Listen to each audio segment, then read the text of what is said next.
வாழ்க வளமுடன். நான் உங்கள் சிவா. இன்னைக்கு நம்ம உணவும் உலகம் நிகழ்ச்சியில சுவையான தயிர் சேமியா எப்படி செய்யலாம், கர்ட் சேமியா எப்படி செய்யலாம் அப்படிங்கிறத பார்க்கலாங்க. இந்த தயிர்ல பல நன்மைகள் இருக்குங்க. இந்த கோடை காலத்துல இந்த தயிரை நம்ம சாப்பிடுறது உடலுக்கு ரொம்ப ரொம்ப குளிர்ச்சியை கொடுக்குங்க.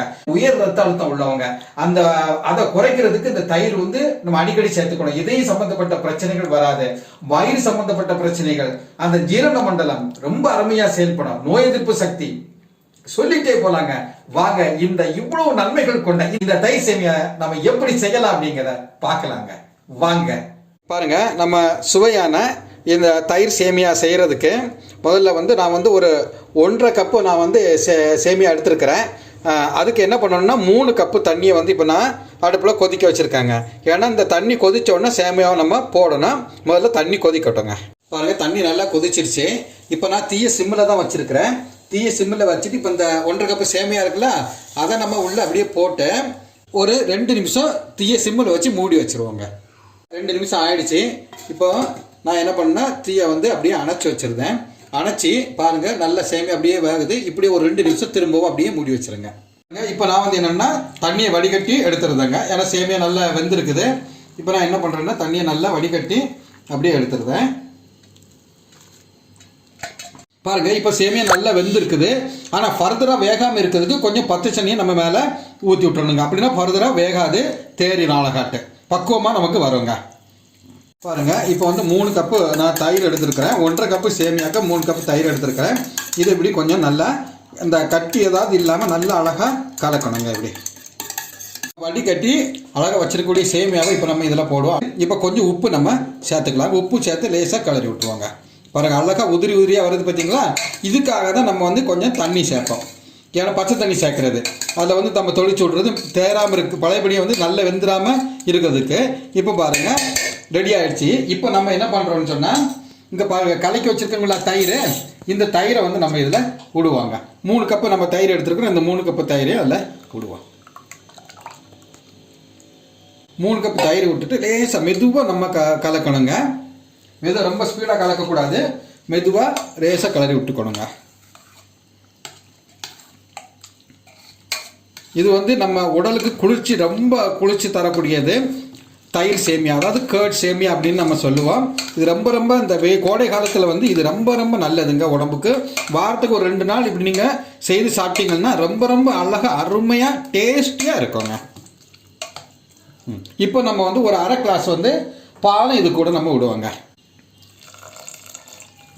இது காய்ச்சி நான் ஆற வச்சிருக்க பால், காய்ச்சி ஆற வச்சிருக்க பாலில் அரை கிளாஸ் நான் விட்டுருக்குறேன். சரி, இப்போ நம்ம அடுத்தால என்ன பண்ணணும்னா இந்த கடுகு, துவரம்பருப்பு இதெல்லாம் போட்டு தாளித்து இது கூட கொட்டுவோம். பாருங்கள், இப்போ நம்ம இது காஞ்சிடுச்சு நல்ல சட்டி. இதில் கொஞ்சம் ஒரு 2 டீஸ்பூன் அளவுக்கு நம்ம நல்லெண்ணெய் விட்டுருக்கோங்க. பாருங்க, இப்போ எண்ணெய் கொஞ்சம் காயுது. இப்போ நான் இந்த கடலைப்பருப்பு, துவரம்பருப்பு இல்லை, இது கடலைப்பருப்பு, கொஞ்சம் உளுந்தம்பருப்பு நம்ம போடுவோம்.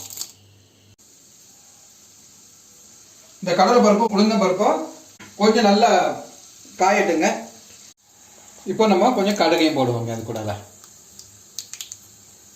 கடுகு போடுறோம். இப்போ நம்ம என்ன பண்ணணும்னு சொன்னால், வெட்டி வச்சிருக்கக்கூடிய பாருங்கள், நான் பச்சை மிளகா ஒரு சின்ன பச்சை மிளகா எடுத்து அதை பொடிசாக கட் பண்ணி வச்சுருக்கிறேன்.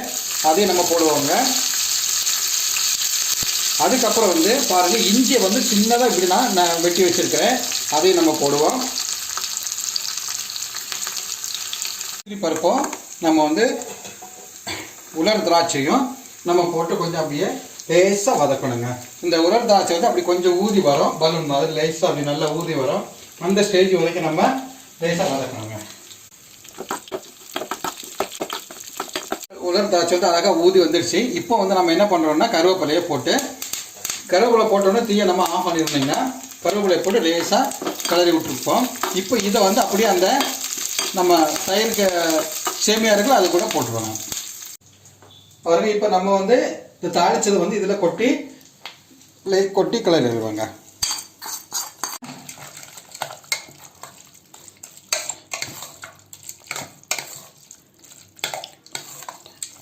அழகாக தாளிச்சது எல்லாம் உள்ளே கொட்டி நல்லா மிக்ஸ் பண்ணிவிட்டு, அதுக்கப்புறம் இதுக்கு மேலே மாதுளம்பழம் அந்த விதைகள் போட்டிருக்கிறேன். அப்புறம் வந்து கிரேப்ஸ் வச்சிருக்கிறேன், முந்திரி பருப்பு வச்சிருக்கிறேன், கொஞ்சம் மல்லிக்கீரை வெட்டி மேலே போட்டிருக்கேங்க.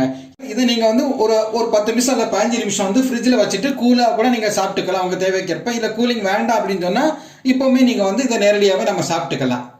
இது இந்த கோடை காலத்தில் வந்து குளிர்ச்சி தரக்கூடிய இது ஒரு அருமையான ஆகாரம். என்னுடைய மனைவிக்கு இது ரொம்ப பிடிக்கும். அடிக்கடி நீங்களே செய்து தாங்கப்பா, நீங்கள் தான் ருசியாக பண்ணுவீங்க அப்படின்னு சொல்லுவாப்புல. அதனால் நான் அடிக்கடி வந்து இது நான் வந்து வாரத்துக்கு நார்மல் டேஸில் வந்து வாரத்துக்கு ஒரு நாள் நாங்கள் பண்ணிடுவோம். இது பாருங்கள், இது ரொம்ப ரொம்ப அழகாக இருக்கும். நீங்களும் இதை செய்து பார்த்து எங்களுக்கு கமெண்ட் பண்ணுங்க. பாருங்க, இவ்வளோ நன்மைகள் கொண்ட இந்த தயிர் சேமியா எப்படி செய்யலாம் அப்படிங்கிறத பார்த்தோம். எங்களுடைய சேனல் உங்களுக்கு பிடித்திருக்கும் என்று நம்புகிறேன். நீங்கள் இதை வீட்டில் செய்து பார்த்து உங்களுடைய மேலான கருத்துக்களை எங்களுக்கு எழுதி அனுப்புங்கள். நாங்கள் போடக்கூடிய ஒவ்வொரு வீடியோவும் உங்களை வந்து சேரும். இது கோடை ஸ்பெஷல்.